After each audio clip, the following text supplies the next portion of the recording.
We're back with Barbara Long, Health and Human Sciences Professor and the Division Head of the new Professional Studies Division. Tell us a little bit about that setup and what masters are included, or excuse me, what majors are included. Sure.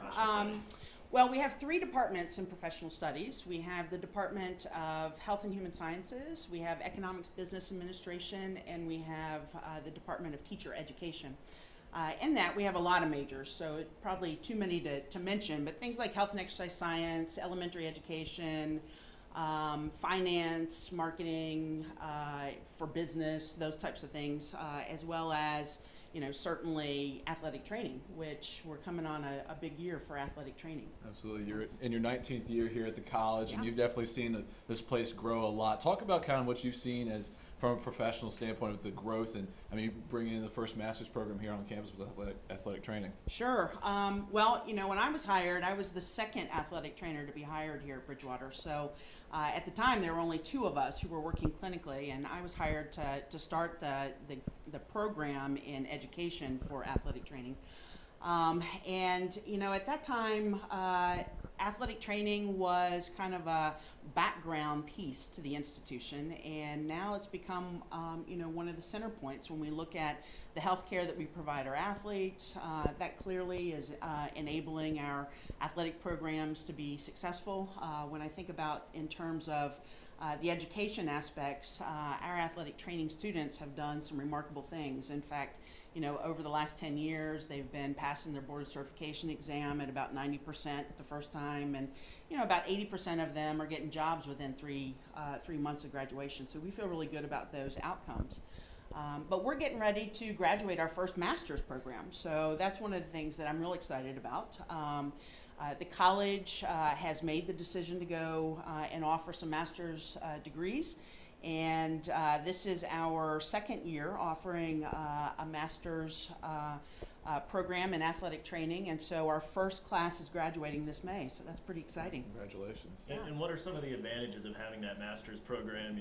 Does it help your undergrads having that presence there, maybe having an option to graduate with that, or to get a master's without having to switch schools? They could do a dual degree program. What are some of the advantages there? Sure. In athletic training, the profession decided that the master's degree is where you have to be in order to get credentialed as an athletic trainer. So for us, it was a decision that was made between whether or not we were going to continue to offer a really successful program in athletic training or not. As you know, it was part of the strategic plan to investigate master's programs, and so we did that. And our students are getting the opportunity to do some really exciting things in athletic training. They have a whole year away from campus where they're working at some pretty high level schools. So we had a student that was with Central Florida this year with their football program. We had a student who is currently at the University of Tennessee working with their football program. So we've had some high level students. In fact, we say in the athletic training program that in reality, we're a small program, but our kids are getting some really big experiences. Now, you talk about the students and you talk about the experience. What is kind of the biggest thing you'll talk about in your strategic planning of making sure that they're walking away with their degree and the kind of crucial points that you want to strive and push forward? Well, clearly they have to get the educational pieces that they need, but I think the thing that sets us apart from a lot of programs on campus, or not on campus, but in the country, is the hands-on experience that they get. So one of the things our students are saying when they go away to these big schools is that there are a lot of people between them and the high-level athletes to be able to actually do the evaluations and such. Our coaches, our athletes are very used to working with athletic training students here, so it's hands-on deck right from the very minute they step on campus. So that year and a couple of months that they spend here on campus with us give them a really good, strong foundation, while then they can get those big-time experiences in that year when they're away from campus. So I think those are the things that kind of sets us apart from others. But we're doing some really great things in the division beyond athletic training too. So we're hoping to be launching another program, another master's degree in economics and business administration. And as soon as the Board of Trustees gets a chance to take a look at that, we'll be hopefully announcing that. We also have our teacher education program that is working really hard at getting national accreditation. So that's going to be a first for us as an institution. So we got some really exciting things that are going on in the division.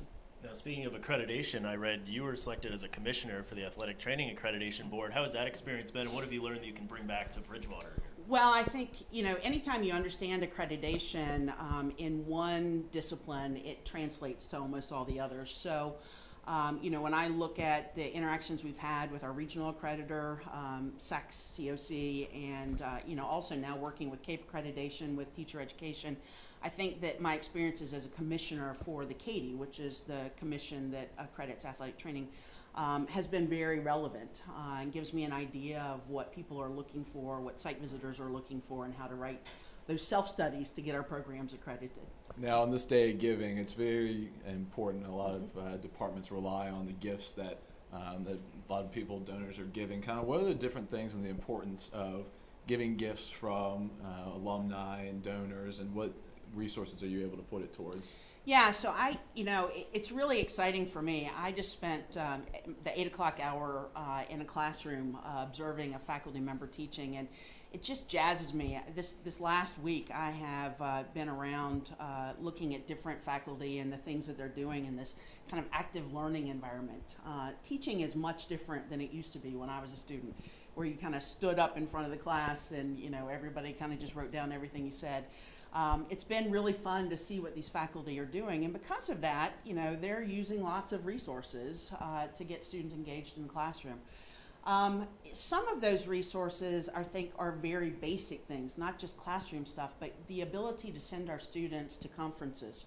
So, I have recognized in my nearly 20 years of teaching here that the one kind of big aha moment that students get is when they can go out and interact with other professionals in their field and do that and come away and feel like, hey, I know stuff. I have learned things at Bridgewater, and what I know is relevant to potentially get me a job. And so I think any opportunity we have to provide, research opportunities for our students, to give those students the chance to interact with professionals at, regional meetings or state or national meetings, and certainly the chances to use more equipment for an active learning component, I think those are good things, and certainly things that we could use some help with.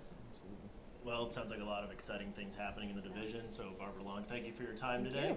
Next up, we'll have another student organization interview. Haley Garnett here from College Republicans.